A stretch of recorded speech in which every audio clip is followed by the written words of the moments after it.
Welcome to Amipal, the #1 place on the internet for the sweetest Amiga content.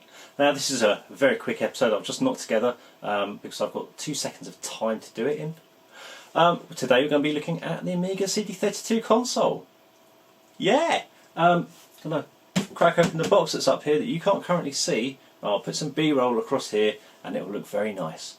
And hopefully I'll get to plug it in later for you as well, so stay tuned. So here we have the Amiga CD32 Spectacular Voyage pack. This is the sleeve that covers the main box, which I actually think looks quite nice. Nice product shot of the CD32 there. And a few of the details there of what it is capable of. Dual speed CD-ROM, 32-bit processor. Not sure what the new Buster graphics accelerator is, but there we go. 256,000 colours from 16.8 million palette, digital stereo, an easy connection to standard TV. We'll see more about that later. Let's open it up. Oh, so this is what's known as a competition pro pad. This wasn't standard with the CD32. These actually go for quite a pretty penny these days. So I have to try that out. The standard CD32 pad, of course, is this kind of a boomerang shaped thing. I actually quite like it in terms of the shape, but the D-pad isn't the best, so that could be slightly better. And also the shoulder buttons aren't amazing either, but the face buttons are nice. As you can see, it's a bit bigger than the Competition Pro. I don't know actually. Maybe it's just the shape that makes it look like that. But I'll give that a try at some point. Now, I use the standard CD32 pad with just the standard Amiga, so that works quite well. We've got a couple of discs in here. Microcosm, the big FMV game from Psygnosis, I believe it was. Can't really tell much here, it's just artwork, but hopefully I'll get to show you some of that. And of course the fantastic Chaos Engine, one of the best games on the Amiga, and I don't believe it's better on any other system. CD32 version includes a CD soundtrack, so nice clear audio, and also more colours than the standard A500 version, so it's nice to see. Okay, so I've moved the pad out of the way. You can see external power brick here, as is common with all Amigas really. You'd think that in order to have a usable console gaming system, that they would have found some way of getting that inside the CD32. But obviously it is quite a large chunk. It is really heavy actually. It's heavier than most of the other power bricks that I've got. And annoyingly, I can't just use the standard Amiga one either, because this connector, as you can see, is a circular one rather than the square one. So I'll have to just hope that PSG works. And we've got some just standard composite connectors there. That's an S-video cable. Oh, it's just down here. It's a CD, of course. CD32 Gamer, remember that?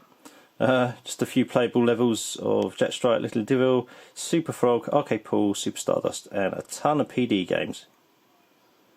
And some demos. Oh, that's nice. What else do we have? Oh, it looks like I have, I think that's a mouse in there. Sounds like it, doesn't it? And another mouse. What's it? Oh, an Aksha. Got a nice bit of yellowing to it now. Maybe I'll leave that outside in the sun. Got the standard Amiga Atari switch on the bottom, not really sure what difference that makes. Oh, that's got a good click. Oh, I used to have an Aksha actually. I think we got a free copy of Operation Stealth with it. But of course, we've opened this up to actually have a look at the machine itself, so let's get that out of the polys. And there she is. I actually think CD32 doesn't look too bad as a console. It is slightly on the cheaper side of build though. There are, you can kind of see kind of marks in the plastic at the top here. Actually focus on it, that help, wouldn't it? And also around the back, it doesn't seem to fit the case too well. Doesn't fit together well on the back. But otherwise, you know, I kind of like it. It's light. You know, it's an AGA chipset Amiga in there, and it's got built-in CD-ROM drive. So you know, what's not to like? Let's go around some of the features. So of course, you don't usually get these on an Amiga. It's a reset button. These are just standard power and drive activity LEDs, and we've got a volume there for the microphone audio. Nice little label there, Amiga CD32, and embossed Commodore logo at the top. This grill here, of course, reminiscent of the other Amigas, so that's always good to see. And of course the CD-ROM drive itself, which is just a flip open device. What have we got in there? Oh, Flink. And there it is, just the device itself. So that's a nice little spindle in there. There's actually nothing on the front of the machine. That's because everything else is round the back or the sides. But we'll go into that again in a second. Got some vents at the front. It's a bit grimy. Now on the left hand side of the machine we have our standard Amiga mouse and joystick ports. And I think, what's that on the side? Auxiliary? I'm not really sure what that does. Is it for a keyboard? Answer's on a postcard because I don't have a manual. And then on the back, what have we got here? A power switch, which, you know, I suppose makes it easier than having to switch the series and the power switch on the actual PSU, so that, you know, that's how we turn it on and off. There's the power cable itself. That's the TV, aerial one. S-Video, fantastic output from there. And then we've got the composite left and right audio as well. So we'll just have to find something to connect to that. Behind here is access to the CD32's expansion port, where you'd previously have mounted an FMV video module or one of the accelerators that was available, the SX1 or the SX32, although there are newer accelerators that can actually connect in there, but I'll talk about that another time. So here we are with my television, and first things first, all we have is a SCART connector in terms of legacy connections. So I'm going to have a little think about how I'm going to connect this. Now, luckily for me, I have an old PS2 in the loft as well, and they come with these, well, my one did anyway, came with this composite audio to SCART block adapter. So I'm going to give that a try. Hopefully that'll do the job. Otherwise, I'm not really sure how I'm going to connect this to my television. Right, it's all set up. Got the joypad plugged into the side there, and we're in via composite at the back. Power cables in there as well. So let's hit the switch and see if we get any. Where is that switch? Back there somewhere. Oh, it's not a very good switch actually. I switched it on.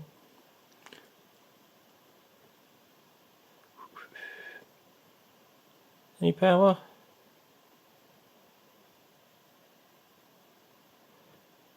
Well, that's concerning. Oh, there we go. Now that took a while, didn't it? Too long, I think. Well, there we go. Look at that. Superb. Right, well, it works. Let's get some discs in. It's Game Boy Renegade. That's right, it's the Chaos Engine. And the CD32 version, naturally.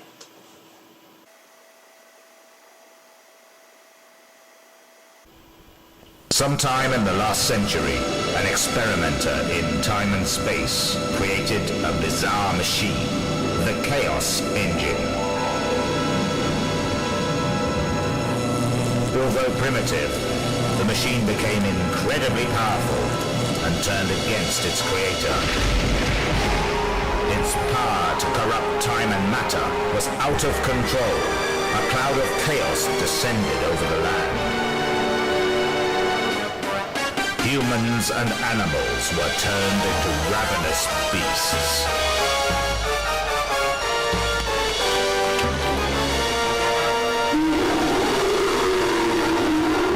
Someone must destroy the Chaos Engine before it is too late. 6 soldiers of fortune are available for hire. The gentleman, the thug, the preacher, the brigand, the mercenary, the navvy. Fantastic artwork there by Dan Malone, Bitmap Brothers. Let's start this game.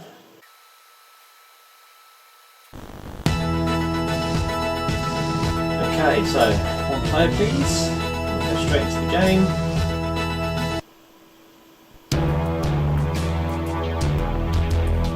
There's various characters to select, but we'll go with Brigand and Mercenary for the CPU.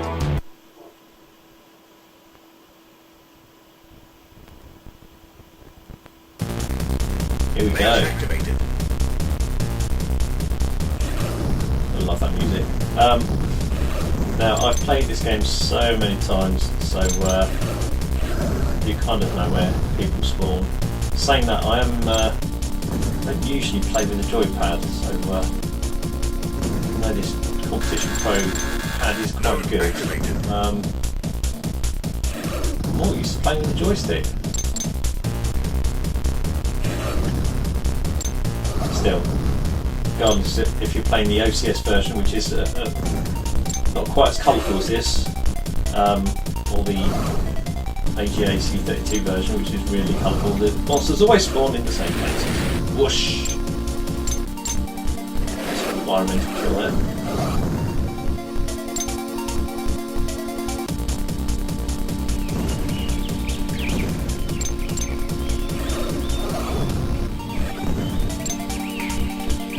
Mercenaries always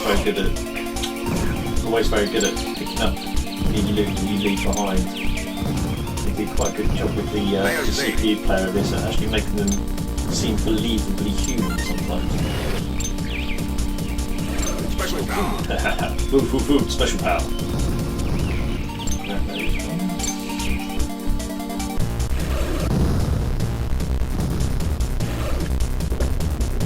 Of course, one of my favourite things about Chaos Engine is the soundtrack, which is just amazing. And thanks to the CD32 version, you get this excellent quality of it as well. 99? Must have missed one. Onwards.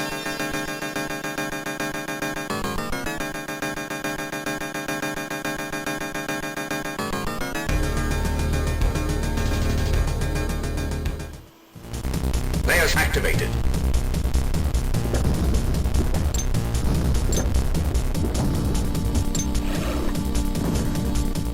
Slight jet there. Not sure whether that's because it was skipping track or something.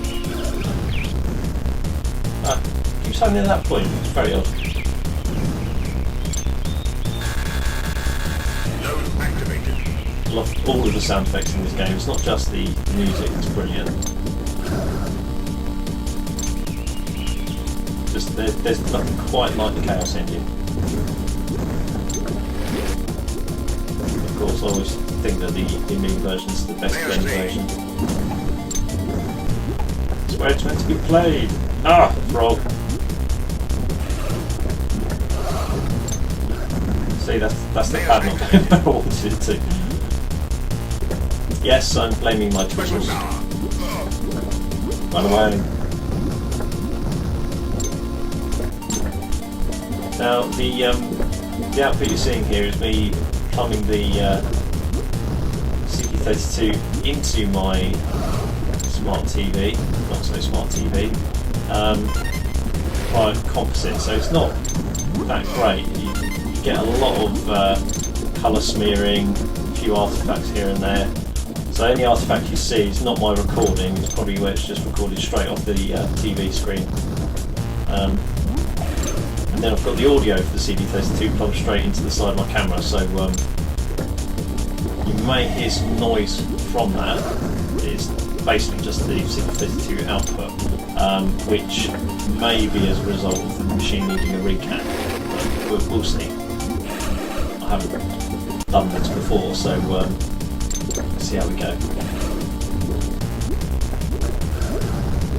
Oh, these frogs.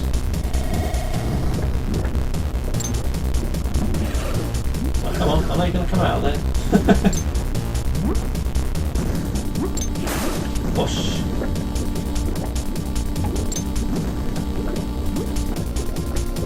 This level was a lot more complicated than that first one, but then it should be. It's the second level.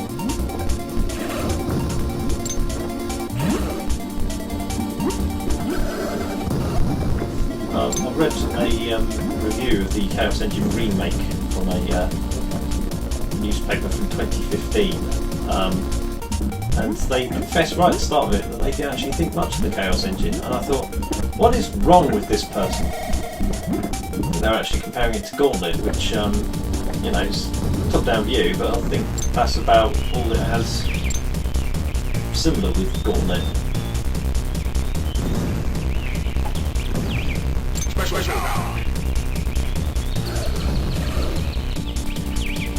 Who do I love this?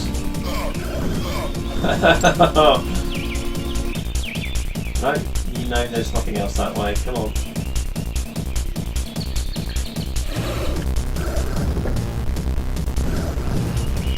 Luckily on these first few levels the enemy shots are quite slow. So you can tend to run away from them firing at you and get away with it.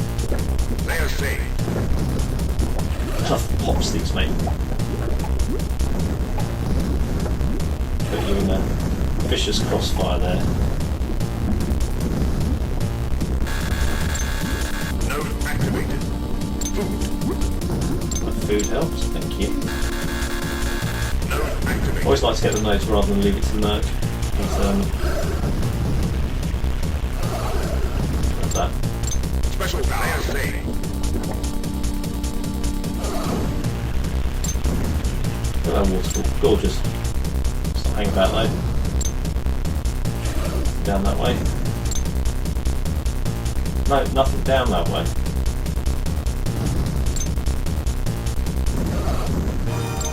Now if you're playing this note, you can actually chuck a bomb down there and open it up, which is quite a trick. Oh, here come the super fast ones. Ah! Waiting for me at the top. Exit open. Level complete. Ah, beautiful.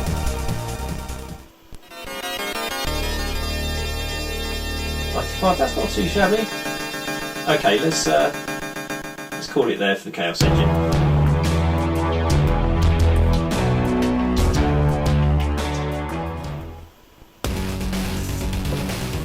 Now something else with another CD intro on it, because you know, if you've got a CD, you fill it with a render intro. This is Roadkill, a top-down future sports racer which features, well, violence and death, like that. Bump.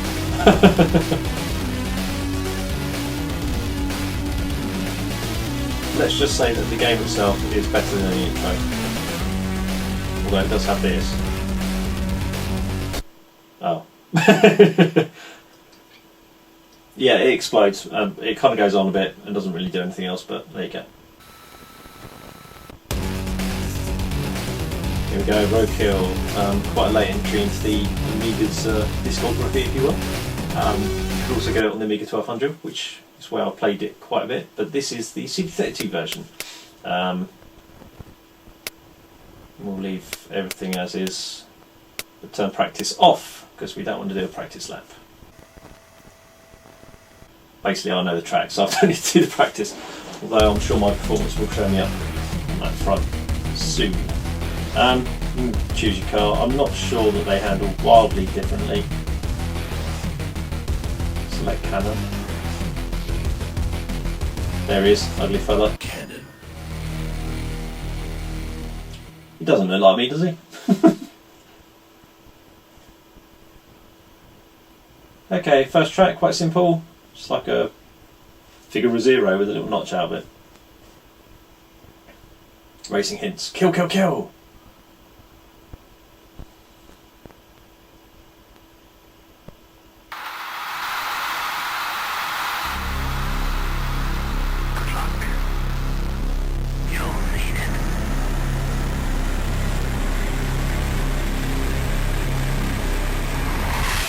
Whoa! Or showtime, as they say.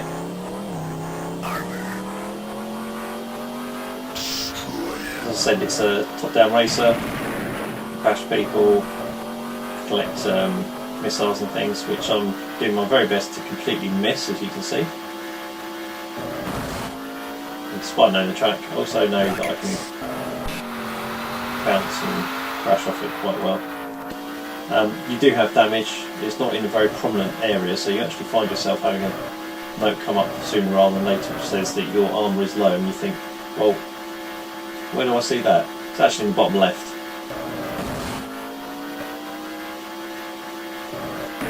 Ow! Yeah, you can get some good spins, which, you know, you can take out other opponents if you get spins as well. I do like the way that you can see through the track in certain places. Although I'm not sure if it's supposed to be like chicken wire or transparent plastic. It's pretty cool that the city's so far below. There we go, forced, which in roadkill terms is a failure. So we'll go again. I failed to describe it so much this time around, I might actually get further. Or a better place. Rockets. Rockets. Spiked walls, you can knock people into those. You can also T-bone them like that. That does a nice bit of damage. Yes!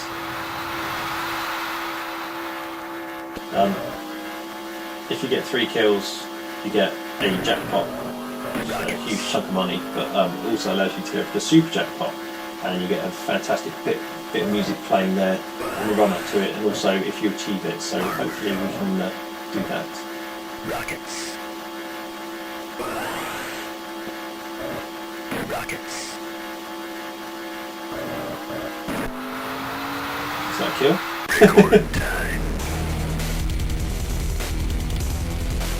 Now, of course, the CD32 being the world's first 32-bit CD console, it was just an A1200 with a CD drive really, but while you had this as being one of its top racers, and then you had Wipeout on your PlayStation, you can kind of see why the masses move. Either way, this is a good play, and I'd recommend it if you ever had a chance to hook up a CD32.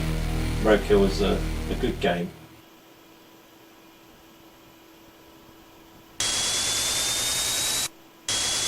It's so noisy, this bit.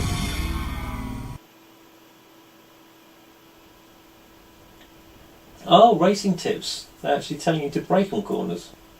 Nah.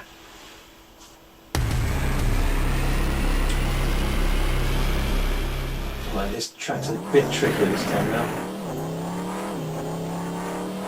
If you have more laps, you can actually put into the pits to repair, but since there's only 3 laps by default, there doesn't really seem to be much point doing that. He says bumping off every single corner. We'll see about those pits. Missing every single missile again. You do get jumps. You can jump over people, but when you're in the air you don't have any control, so you just need to hope you hit it at the right angle.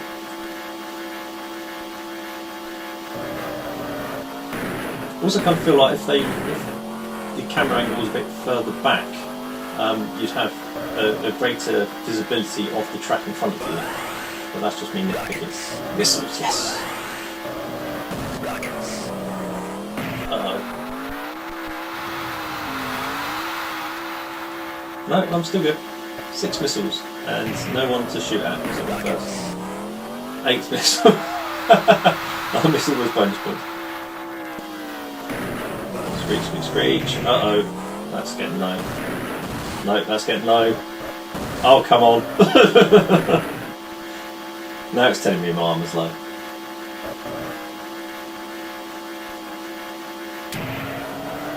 Yeah, also if you bump into people while going over a jump, you will stop, which isn't very helpful.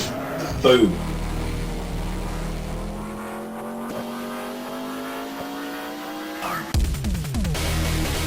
And I got that roadkill, and then it was the end of the last lap, so there we go. So, that was roadkill.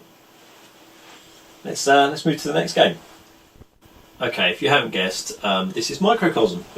It's right there on, again, the CD intro.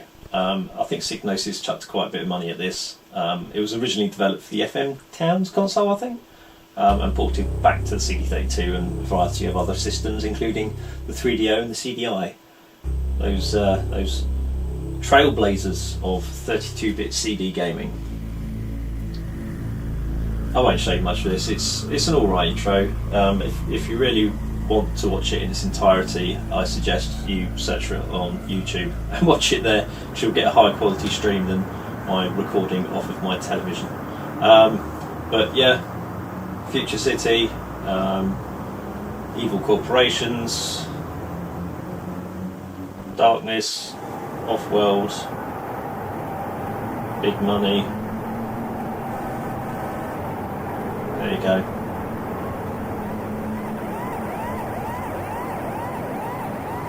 That looks quite nice, doesn't it?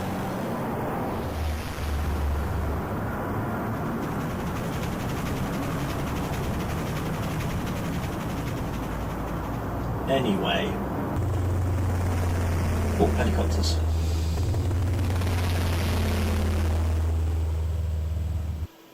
Yeah. Like I said, watch it elsewhere for a better quality. And it chucked you straight into the game. All of the background is pre-rendered, streamed off of CD, I think. Either that or it's just an animation playing while sprites and objects are lifted over the top. I don't really know how you're supposed to play it, because the majority of what comes for you seems to come from behind,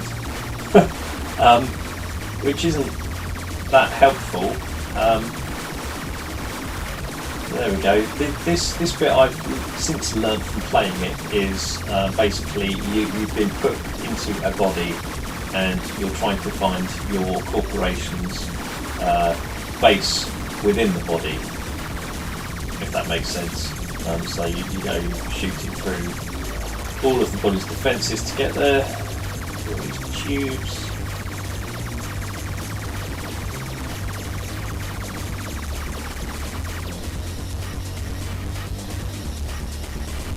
And yeah, there we go, another pre-rendered section. There it is, the pod bay.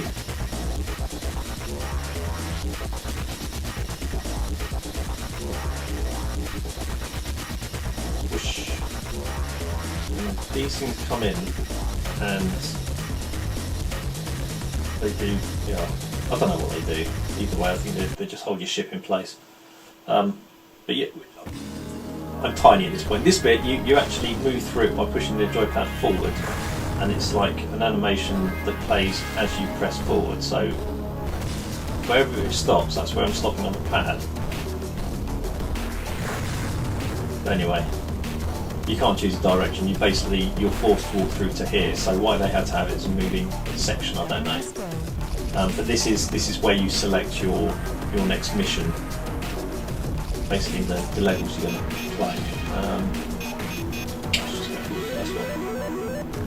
It gives you some information, type of vehicle you're going to be in, type of things you're going to fight.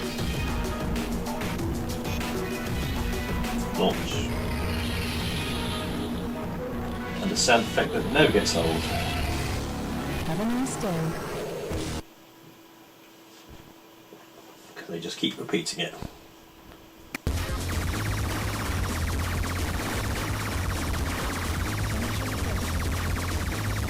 So here we are. First mission. They've given us a nice big shield because it's the first mission. You can't see on the left-hand side there. There's a big map to basically show what's on the screen, but you don't really have an opportunity to look at it. My shield's already gone, already been shot away. That's me doing smart bomb. Yeah, don't know what that is. Big map for looking at where you're going to go next. Not that it makes any difference. My health is non-existent at this point. Not going to last much longer. Yep, there we go.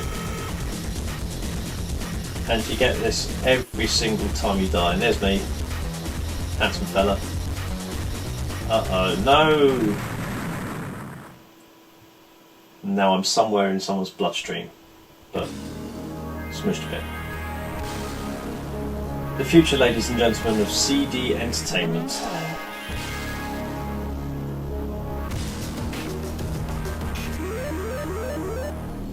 Of course, all developers and publishers at the time were kind of experimenting with CD. It was all completely new, so they didn't really know what to do with all that storage space. They didn't actually realise that people didn't want to sit through minutes worth of these videos every single time they chose a level or moved elsewhere, unless it tied into the narrative somewhere. So there we go. Now I'm in this suit, kind of a space suit for the body this time. It's supposed to be a more difficult level, so we'll see how we go.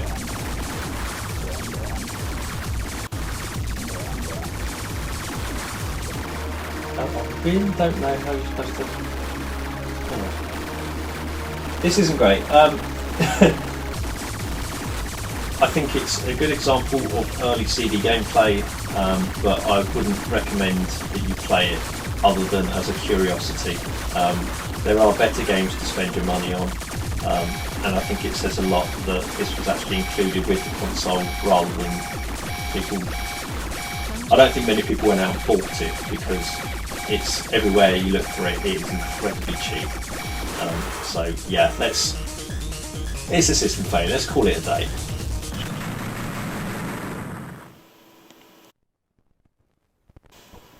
Okay, last up. This is one of my favourite games on the CD32. It's Guardian. I'd love to tell you this is a CD intro. Well, it's a CD intro, but it's not a 3D rendered one like all the others. But it's using polygon assets from the game itself, which of course means that when they chuck all of them in, it slows down a bit. But luckily the main game doesn't, so yeah. Various enemies you get to fight. Right, main screen please. Guardian. Right, Acid software. Okay, this is basically 3D Defender. Guardian Defender. See? It's clever.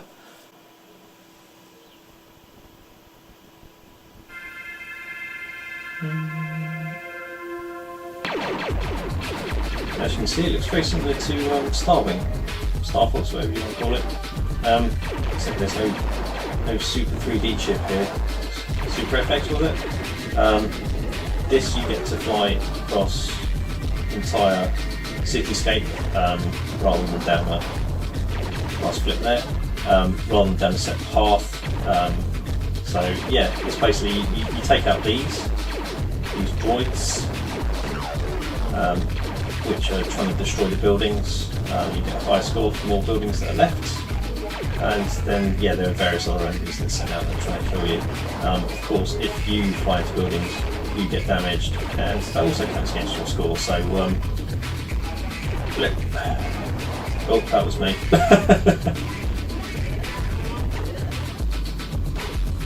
You can get this on 1200 too, which it actually plays really well with the mouse, believe it or not.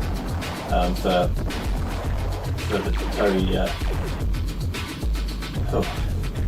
Where's everyone gone? But yeah, it's actually quite a good way to control it. It's quite a bit of finesse there. CD32 pad obviously is a bit more digital in terms of pointing and aiming and everything. Right, I've taken out all the droids, and now I just need to finish off the... Yeah! That's how you do it.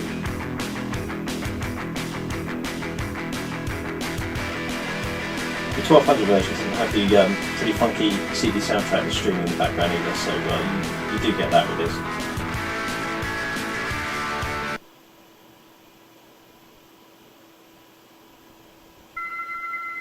And on to the next level. I do like the how colourful it is. I do like the 3D world that gets created. I like the use of a bitmap and horizon to give you the look of a mountains and what have you.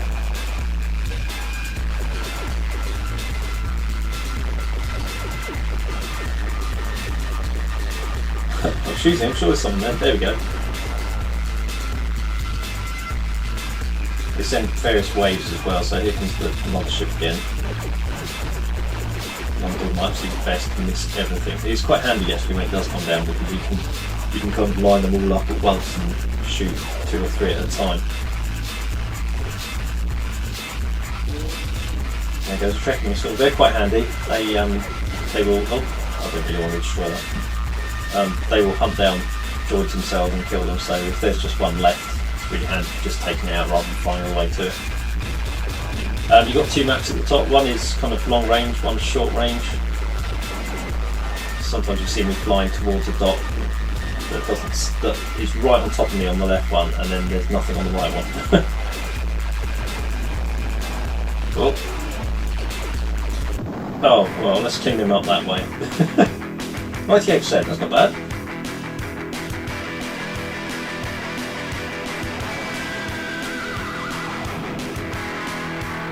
And whoosh! We zoom off to the next mission.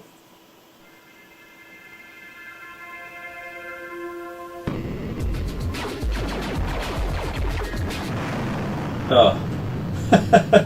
Just they do have a habit of spawning right where you are / are going to be, which is a bit of a bug. That probably would have been fixed in a newer game.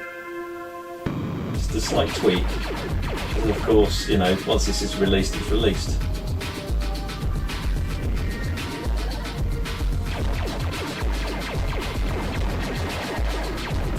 Oh dear. Taking out the trees myself, aren't I? Sometimes it's not that easy to hit things. It's not easy to work out where you're actually aiming. I think it might have been easier if they'd implemented some kind of crosshair, and I don't think I've seen one in options, so I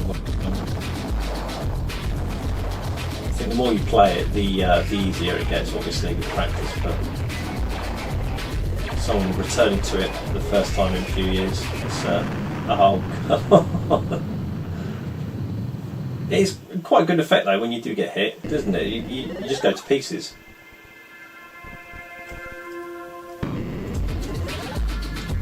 Right, let's try again. Reverse and go. Flip, flip, flip. I'm not sure what I'm doing there. There we go.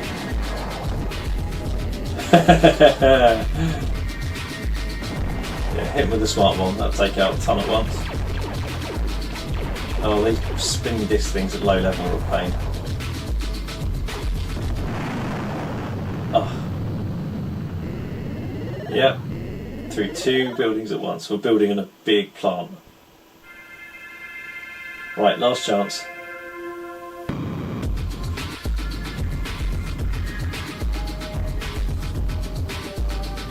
Come back, he's gone back, he's going forwards. Where is everything? They've already spread out. Fire that off. Oh, it's right there. Oh, come on.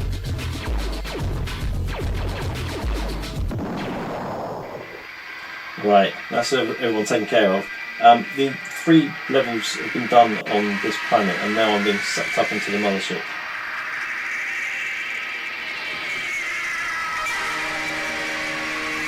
Here we go. This is a bit like Uridium 2 or Uridium, and essentially go into the core of the ship. You just have to destroy it in order to win. So yeah, just kind of rotate round, take out all those. There we go. Eat that, alien forces.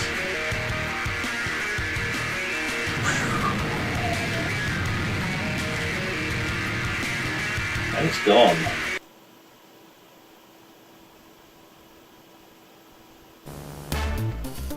Now to the second stage. This is rather nifty, Egyptian looking place. These long corridors.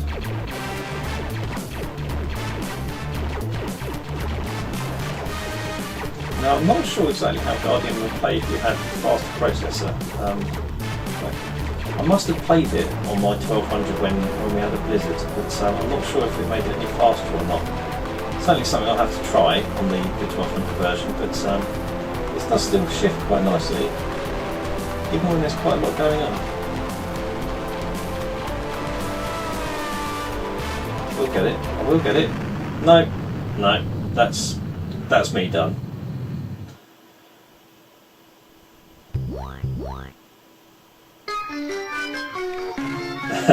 Okay, I have to show you the high score bit, if only because of the really weird music that's on it. It's possibly the weirdest, most out of tune track I've ever heard in a game. But there we go. Well, wasn't that a lot of fun? That CD32 hasn't been plugged in for about 10 years. I'm slightly concerned by exactly how long it takes to switch on. That's either the PSU or the motherboard in need of a recap. So I guess first things first will be to open up the case and get that motherboard sent off for a recap. I've got something else to get sorted as well, so that can go along with it. And otherwise, I think everything else is fine with it. CD seems to load fine. No issues with the games. So yeah, good to see it back on screen. There were some good games played today, some a bit more average than others, but that's that one. But you know, I think it goes without saying that the Chaos Engine is probably the best of them, followed very closely by Guardian. That is probably the most CD32 game there is, I think. I can't think of any others which you can basically associate with the system. I know you can get it on the A1200, I've played it on the A1200, but it seems more at home on that. It's good to hear the CD soundtracks coming through. That does add a little bit of extra detail to the aural atmosphere of the whole thing. So yeah, I think it's distinct from the 1200 enough to warrant a look if you can. Games these days do tend to go for a lot on eBay though. I know there's Banshee, which is a vertically scrolling shooter mate. You can get it on the 1200 as well. But whereas on the 1200 you can just WHD load it.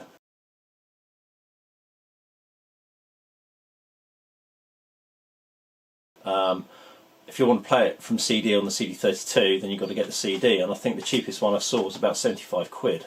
That's Great British pounds. So, you know, some of these games are really quite expensive. I know for a fact that I've got 2 copies of the Chaos Engine. I think I've got 2 copies of Ultimate Super Skid Marks as well.